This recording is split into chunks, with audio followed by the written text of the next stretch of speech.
और उत्तरकाशी के बाड़ाहाट में एक दुकान देर रात आग के चपेट में आ गई और पल भर में दुकान में रखा सारा सामान जलकर राख हो गया। सूचना के बाद पहुंची टीम की मौके पर बामुश्किल आग पर काबू पाया, जिससे एक और दुकान आग की चपेट में आने से बच गई।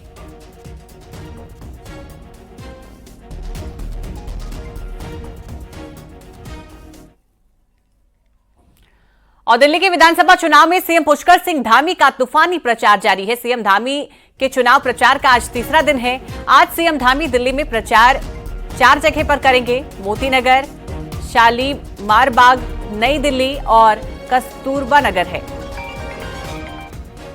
विधानसभा में जनसभा करेंगे और लोगों से बीजेपी प्रत्याशी के पक्ष में वोट की अपील करेंगे।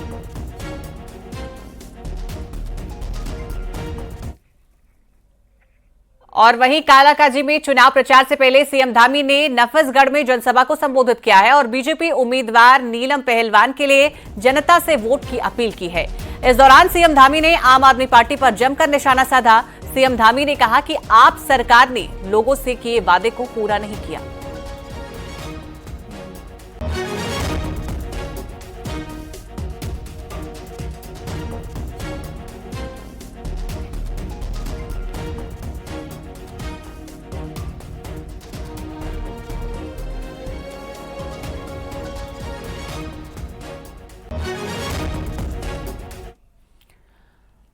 और गुरुवार को सीएम धामी ने दिल्ली के पटपड़गंज में बीजेपी प्रत्याशी रवि नेगी के लिए प्रचार किया है। सीएम धामी ने कहा कि इस बार दिल्ली में बीजेपी की आंधी चल रही है और बीजेपी की सरकार बनेगी।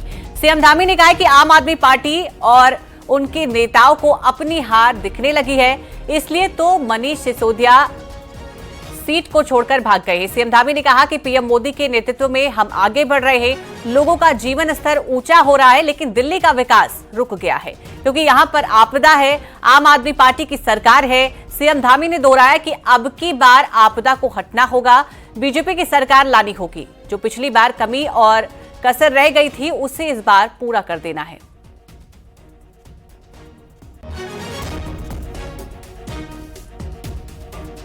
कि इतनी बड़ी सभा और इतना बड़ा जोश देखकर अब मेरे मन में कोई संशय नहीं है कि इस बार यहाँ की देवतुल्य जनता, हमारी माताएं, बहनें, बड़े बुजुर्ग इस बार रवि को भारी बहुमत से जिताकर जनता की आवाज दिल्ली की विधानसभा में पहुंचाने वाले हैं।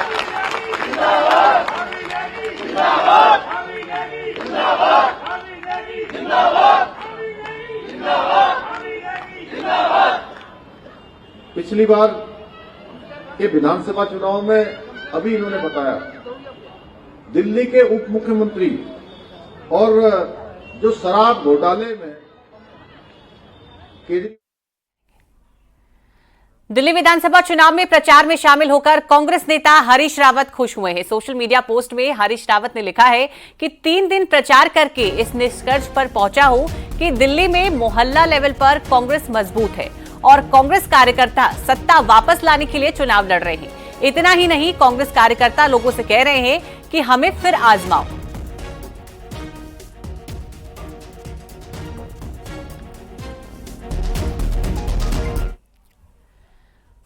और दिल्ली विधानसभा चुनाव पर कांग्रेस नेता हरीश रावत ने जो बयान दिया है, उस पर बीजेपी की भी प्रतिक्रिया आई है। राज्यसभा सांसद और बीजेपी प्रदेश अध्यक्ष महेंद्र भट्ट ने कहा है कि हरीश रावत कांग्रेस के सीनियर नेता है, लेकिन जो अपने राज्य में रिजल्ट नहीं दे पाया, वो दूसरे राज्य में क्या रिजल्ट देंगे। महेंद्र भट्ट ने कहा है कि दिल्ली में भी हरीश रावत बीजेपी की मदद करेगी।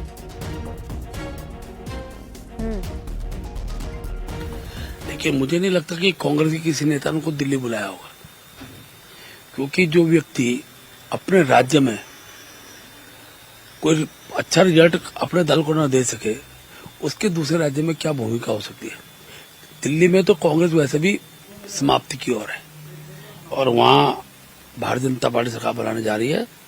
हरीश रावत जी अब जो कुछ भी बोल रहे हैं वो सोशल मीडिया के माध्यम से बोल रहे हैं। पब्लिक के बीच में उनको ना पब्लिक मिलती, ना बोलने के उनको कोई बिंदु होते हैं। और 1 फरवरी को देश का बजट संसद में रखा जाएगा, पर उत्तराखंड का बजट सत्र गैरसैंण में होगा या फिर देहरादून में होगा, इसको लेकर एक बार फिर कंफ्यूजन है। अब क्या है इसकी वजह, ये रिपोर्ट में देखिए। फरवरी में बजट सत्र होना है, लेकिन इस बार का सत्र गैरसैंण में होगा या फिर देहरादून में, इसको लेकर अभी से कंफ्यूजन है। सरकार के संकल्प के मुताबिक बजट सत्र गैरसैंण में तय होने की बात हुई। पिछले साल लोकसभा चुनाव के चलते गैरसैंण में कोई सत्र नहीं हुआ, तो इस बार गैरसैंण विधानसभा बिल्डिंग में काम के चलते वहां सत्र होने की संभावना कम है। संसदीय कार्य मंत्री प्रेमचंद्र अग्रवाल के मुताबिक मुख्यमंत्री पुष्कर सिंह धामी और वो खुद चाहते हैं कि सत्र गैरसैंण में हो, लेकिन आखिरी फैसला स्पीकर रितु खंडूरी के रुख के बाद ही हो पाएगा। मेरी स्वयं की भी इच्छा है कि ये गैरसैंण में हो, लेकिन जैसा मुझे सूचनाएं प्राप्त हो रही है कि वहां पे कुछ काम चल रहा है। हालांकि अभी भी मेरा मन भी है कि हम गैरसैंण में ही करें, यदि उसमें कहीं कोई ऐसी दिक्कत नहीं होगी तो गैरसैंण में करने का हमारा और माननीय मुख्यमंत्री जी का मन है। लेकिन अंतोगत्वा फिर माननीय विधानसभा अध्यक्ष जी का निर्णय भी इसमें हम लोग उनकी भी जो क्या है वहां की तैयारी को मद्देनजर रखते हुए फिर अगला निर्णय लेंगे। सरकार का रुख संसदीय कार्य मंत्री ने साफ कर दिया। अब देखना होगा कि स्पीकर रितु खंडूरी क्या फैसला लेती है। वही गैरसैंण को मुद्दा बनाने वाली कांग्रेस का कहना है कि ये काम सरकार और स्पीकर का है, जहां सत्र करेंगे वहां जाएंगे। सत्र कहाँ करे ये स्पीकर और सरकार का विषय है। वो जहां भी सत्र करेंगे कांग्रेस सत्र में वहां जाएगी और सरकार को घेरने का काम करेगी। कांग्रेस के रुख से जो है सरकार को कोई फर्क नहीं पड़ता है। अगर फर्क पड़ता तो शायद जो है ग्रीष्मकालीन राजधानी वहां से संचालित होती। हमारे रुख से कोई फर्क ना तो स्पीकर को पड़ता है ना सरकार को पड़ता है। साल 2024 में लोकसभा चुनाव वजह था, पर इस बार गैरसैंण में सत्र न करने की कोई वजह सरकार के सामने नहीं है और सत्र न होने पर जाहिर है ये सियासी मुद्दा भी बनेगा। ऐसे में सत्र गैरसैंण में हो या नहीं, ये स्पीकर का फैसला तय करेगा। दीपांकर भट्ट, न्यूज़ 18, देहरादून।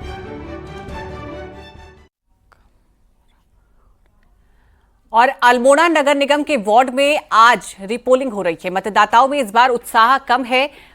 मतदान कर्मियों की गलती अब का खामियाजा प्रत्याशी और मतदाता भुगत रहे हैं। पीठासीन अधिकारी ने काउंटर फाइल भी मतदान पेटी में ही डाल दी थी, जिससे मतदान की गोपनीयता भंग हो गई थी।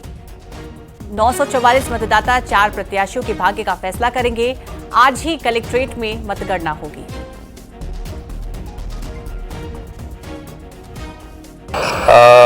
40 वार्ड में खगमड़ा कोर्ट में आज पुनर्मतदान चल रहा है और इसमें अभी तक जो है शांतिपूर्ण तरीके से एक हफ्ता पहले ही हमने जो है यहाँ पे वोट देने आए थे, फिर उसके पता नहीं क्या हुआ यहाँ पे, तो फिर से दोबारा आना पड़ा।